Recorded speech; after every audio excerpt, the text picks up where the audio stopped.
Welcome to Badminton Unlimited, your weekly access to badminton and beyond.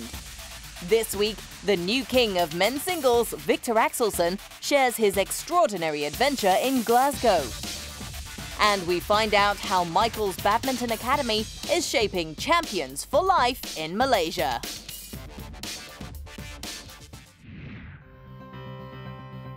If there's a player who's feeling on top of the world right now, it's Viktor Axelsen. In the last few months, the Big Dane has achieved major milestones in badminton. Not only is Viktor the newly crowned men's singles world champion, the ace backed his marvelous World Championships victory with the third Super Series triumph of his career and accomplished yet another monumental feat, the ascent to the top of the world rankings. Of course, I'm really proud. It's a dream of mine coming true, being #1 in the world and, mostly winning the World Championships. I've been dreaming of that since I was a little child, so I'm really proud and happy, but I'm also, hungry for the future and hopefully I can continue a good form. From Denmark, Viktor Axelsen! When the 23-year-old stood on top of the World Championship podium, it was a historic moment for Denmark and Europe. Viktor ended a 20-year wait and became only the third men's singles shuttler from his nation and continent to lift the coveted world title. His striking performances to prevail over big names in the solo event were simply a marvel to watch in Glasgow. Who would have thought the youngster would so comfortably and convincingly defeat the double world and reigning Olympic champion? His commanding demolition of Chenlong in the semi-final was unexpected, and even the Chinese ace acknowledged he was outplayed. To be honest, I didn't think that would be possible. I've tried a few times, winning the first set against Chenlong quite comfortably. But then, losing the next two sets. So I was really, of course, happily surprised that I managed to keep my high level in the second set as well. But I definitely, didn't have expected it. But I think that was a day where Chenlong might not, play his best, and I was just, flying. Everything seemed possible, and when you have that kind of days, everything feels easy to do. So it was pretty awesome to have such day on a semi-final at the World Championships. So yeah, I was really happy and stoked about that. From China, 5 times world champion, Lin Dan! The legendary Lin Dan was on a mission to create his own history and win the men's title for a record 6th time. And when the young pretender to the crown walked on court to face the legend, a historic final was on the cards.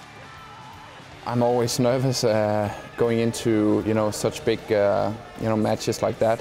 However, I think that beating Lin Dan in the bronze medal match at the Olympics in Rio was a big confident boost for me because it was such an important match and I came out on top. So it made me believe that I could actually beat him in an important encounter. So I really tried to relax as much as possible, even though it's impossible when it's a World Championship final. But I tried to focus on the game plan, focused on what I could do, and I knew that the nerves would come, so I was prepared for it, and I think I handled it, pretty well. The first game was a tight affair, and the 5-time world champion sniffed a first-game win at 2019. But an undeterred Axelsen raced ahead with 3 unanswered points to brilliantly grab the opener. And going 1 game up was mentally critical in a singles final of such magnitude. With the Dane having the upper hand, the pressure mounted on Lin Dan.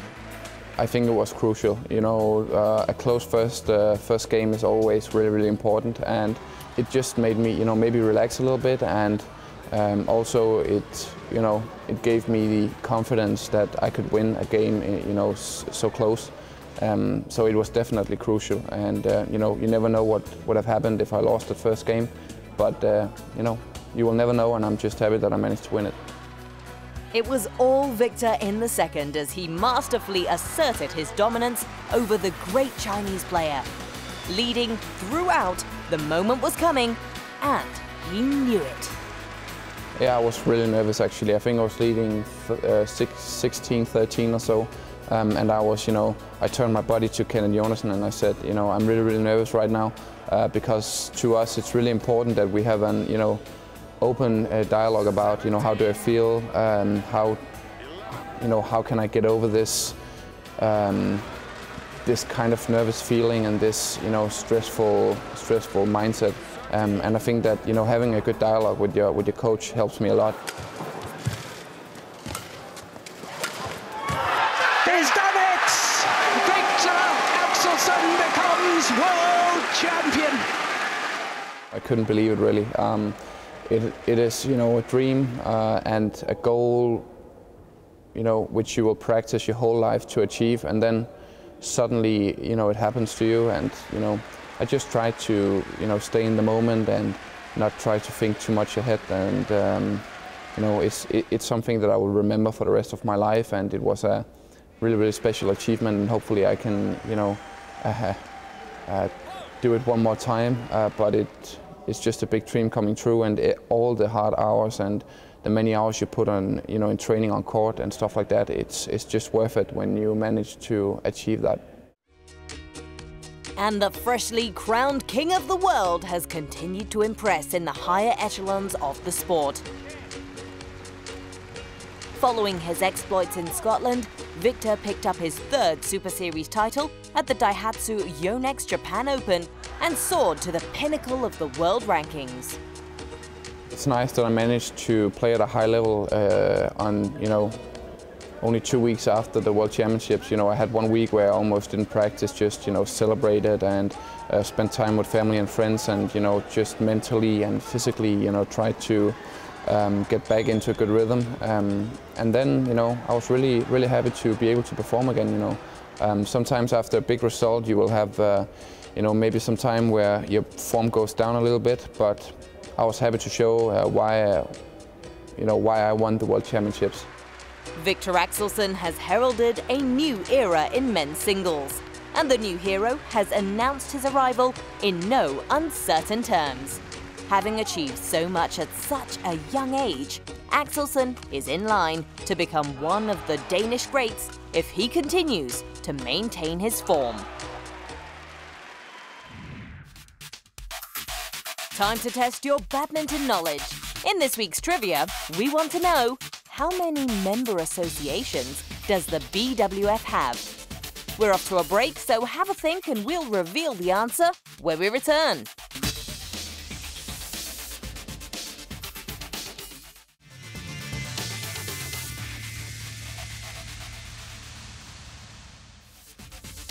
After the break, Japan's head coach, Park Ju-bong, shares with us the nation's journey in cultivating top-class players.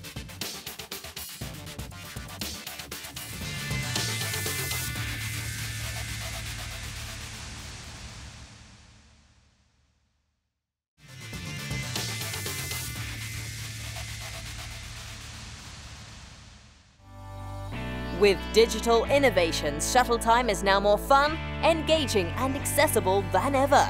So get connected to BWF's Badminton Schools program. Find out more about BWF's grassroots initiatives on these platforms. Download the app, visit the website, and get active on Facebook. Your gateway to shuttle time has never been so easy.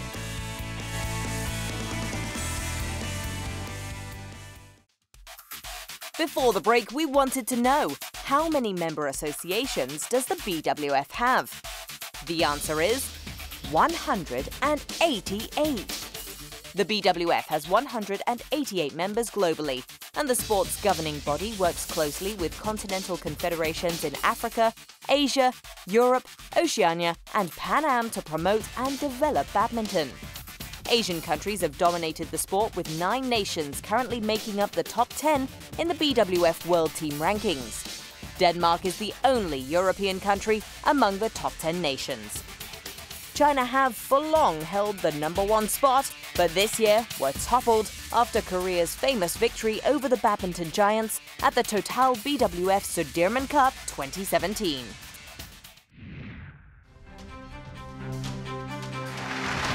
A first ever gold medal in the women's singles discipline for Japan. And this time they convert. My goodness me, what a match. They have guaranteed themselves a medal at these championships. But a very solid performance from Yuki Fukushima and Sayaka Hirota in this women's doubles semi-final. Before this, we succeeded to win 3 bronze medals 2 years ago. Back then, it was seen to be the best performance Japan had displayed. This year, however, we managed 4 medals, which included gold and silver. So I guess this year's result is the best ever. At the recent BWF World Championships in Scotland, Japan produced its finest showing in the history of the premier tournament. Nozomi Okuhara's incredible win in women's singles was the crowning glory of the East Asian nation's successes in Glasgow, which included silver and bronze in women's doubles, as well as another bronze, courtesy of its men's doubles duo Takeshi Kimura and Keigo Sonoda. And with unprecedented titles from Rio 2016 and the Thomas Cup the year before, it is no surprise that Japan's head coach, Park Ju-bong, is regarded as a big factor in the country's fortunes in the sport. The Korean has been at the helm for over a decade, and he recalls a challenging start to his tenure.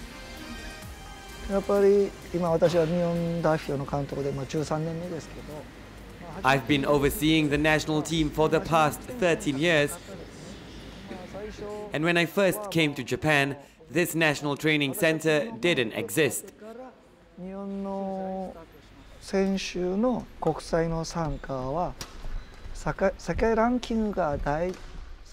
Before I joined the national team, their goal was to go to the Olympics by attending lower grade tournaments to chase ranking points. But then they might have had some ranking, but their skill level didn't quite match, so their ranking wasn't real.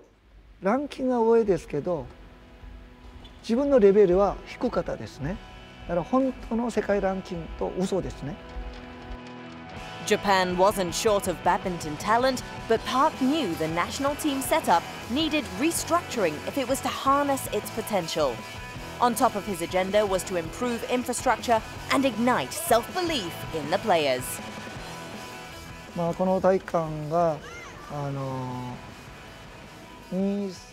This gymnasium was built as the National Training Center in December 2007. So since then, the players have trained here. For them to have a place to train whenever they need to is a great thing. Since I came to Japan, I have sent players to higher grade tournaments overseas to play against top-ranked players of the world.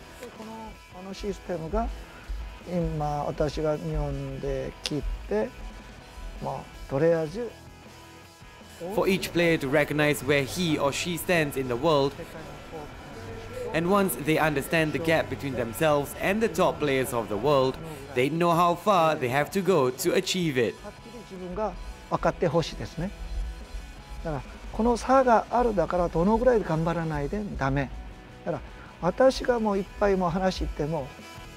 The revolution has taken time, but it has been worth it.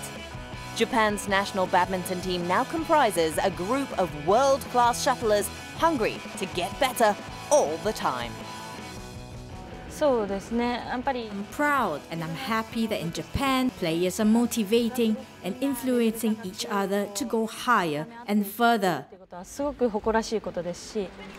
Patience, humility, and fortitude have been key to their success. And these are the same values that would see the nation shape a lasting sporting legacy.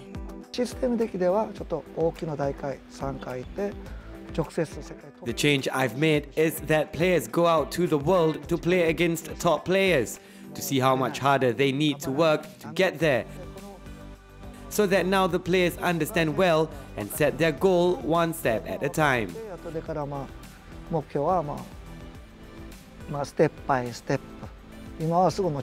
They might know that they can't become champions instantly, but in 2 years, for instance, make quarterfinals, and in 4 years, make semi-finals, so they prepare themselves, and that's how they all work towards their goals.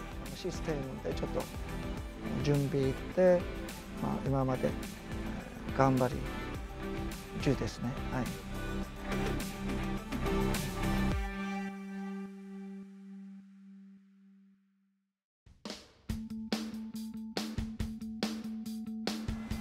I think everything went right basically because I think I've really worked hard for the Rio, and also I think everyday sessions were really hard and I was really very focused. And as you know that I didn't even have my phone, and well, he took that in writing, saying that you shouldn't use your phone, and I've agreed for that basically. And that's how it started, and I think everything went on well at the Olympics, and yeah, I've come out with a silver. I think it was a good game overall, and it was anybody's game because it was 1-1 in third set also until like 11 it was equal. But then one should win and one should lose, and overall comparing it was a good game. Even she played really well. But after the match was over, I was a bit upset. But then I never thought that I would get silver. Well, rivalry is always there on court because when we play against each other, there's always this shouting and aggressiveness going on. But I think off court we're just normal friends. But I think on court it should be there, rivalry should be there. Then healthy competition is always there. So whenever I play against her, it's just that we both have to give our best, and yeah, that's all.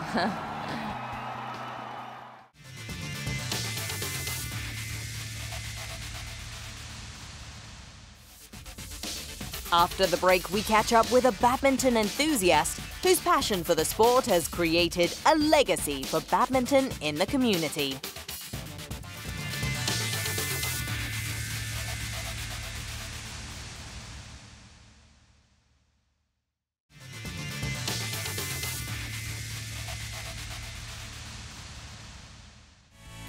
Get connected with us on social media. Follow us on Twitter and Facebook and tell us what you think of the latest news. Or perhaps you just want to leave an encouraging post for your favourite player on Facebook. If you've got any comments or photos, share them with us on these social media platforms.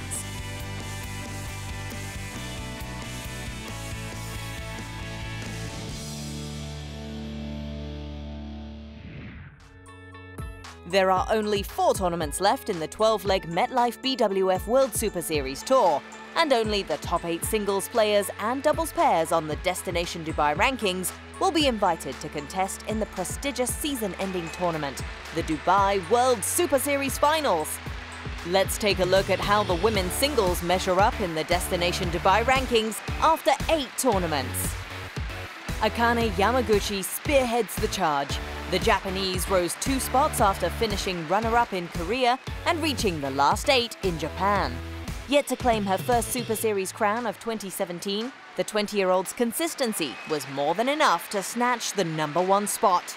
Directly behind her is Chinese Taipei superstar Tai Tzu-ying.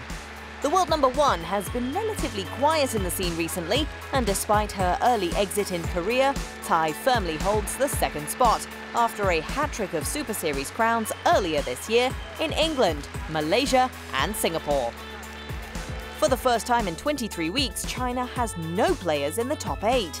He Bingtiao is just outside the border in 9th. The youngster climbed 3 places after finishing runner-up at the recent Daihatsu Yonex Japan Open.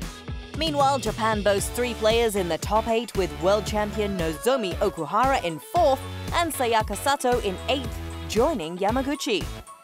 India's Prasalavi Sindhu is in 5th, and Spaniard Carolina Marin's recent triumph in Tokyo ensures that Europe still have their say in the race to Dubai. Log on to BWFWorldSuperseries.com to read all the news and information on the MetLife BWF World Superseries tournaments. The Destination Dubai rankings are updated every Thursday following a Super Series event, so check in on the site to keep up to date on the top 8 players in singles and doubles making their way to the finals in Dubai. Badminton Unlimited had previously reported on the unlimited passion of Malaysia's Michael Lee. he founded Michael's Badminton Academy, which currently has 3 centres, a total of 46 indoor courts in Taman Mega and Bukit Puchong, both in Selangor, and a third in Port Dickson, a coastal town in the state of Negeri Sembilan. His pride and joy, a 32-court centre in Puchong, was Malaysia's largest, but that facility was shut down in 2015. A new place was found and a 12-court hall was built and opened for business the following year. Why my hall in Bandar Puteri about to demolish? I looked for this developer called Bukit Hitam Development, and he told me that a lot of people are offering, so they are going to study. So end of the day, they prefer us to run this because of our proven records. So that's how I started this in Bukit Puchong. Badminton Unlimited was invited to Michael's Academy at Bukit Puchong during one of their recent school holiday camps. The team met up with the founder himself to find out how his lifelong passion for the racket sport has kept the 64-year-old going all these years. To me, it's more on the passion. Yeah, it's not about business. I met a lot of people, it's through my networking. It's whether we can tap through the networking. Badminton is not profitable. Especially you look at if it's very profitable, then the government, its responsibility is to do the hall. So we are taking over the responsibilities. The responsibility that Michael has taken up has certainly benefited both the young and old in the community, and he has since expanded his vision. 16 years ago, the emphasis was on giving people a chance to play badminton and creating a social, healthy lifestyle. And now, there's another focus. It's all about the kids and creating champions for life. My main importance is about the academy. The reason is I feel that personally, in my 15 years of this badminton, we need facilities for children. Actually, I do notice a lot of children now is looking into cyber cafe, wasting time, and then most of the time computers and handphones. The junior programs, what we are planning is, we call it the grassroots development, meaning that a lot of children, they haven't had a chance to play badminton, especially in indoor badminton hall. Axel, change to the other side. And it is not just about badminton for the kids. Michael is a firm believer in an all-rounded holistic training and has introduced off-court education to the children who attend the training camps. What the juniors come here is to socialize all the players. They share with them, they get new friends, and that's how we started off with now. Very important is to unite people. A lot of children, they cannot, what they call, communicate with each other. You know, we are trying to them to public speaking and all this. Very important to let them mix around first, so they get more friends and more friends and more friends. Personally, I feel that from children, we should start to unite them to be together, and friendship, that is very important. And don't take our word for it. The kids at the recent holiday camp were happy to share with us their experiences. Hi, my name is Arvin and I'm 11 years old. I thought that this camp is interesting and I would like to join. It can train me to be independent. My name is Wei Hen and I'm 10 years old. It's kind of fun and can fill my holiday times. My name is Kathy. I just want to know how it feels like and make new friends and build my stamina and physical. Come the end of the month, with the lease up on the Taman Mega facility, another of Michael's Badminton Academy centres will be closing its doors. But we know that the ever-industrious Michael is already on the lookout for a new venue for his next academy, while he continues to map out his plans and ambition for his current ones. We are going to improve more and more. Actually, so happened that this year we managed to really get a team. Because formerly I have to work with my children, but now recently we have engaged quite a number of staff now. So we are more settled now with a team. So I think that the next few years we will progress with more activities and more things to come for this badminton academy.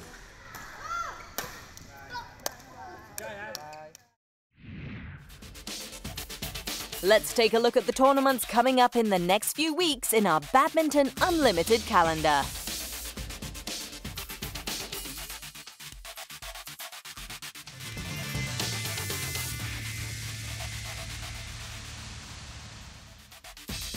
Next week, Japan's latest stars Yuki Fukushima and Sayaka Hirota tell us more about their rapid rise in women's doubles. See you next week.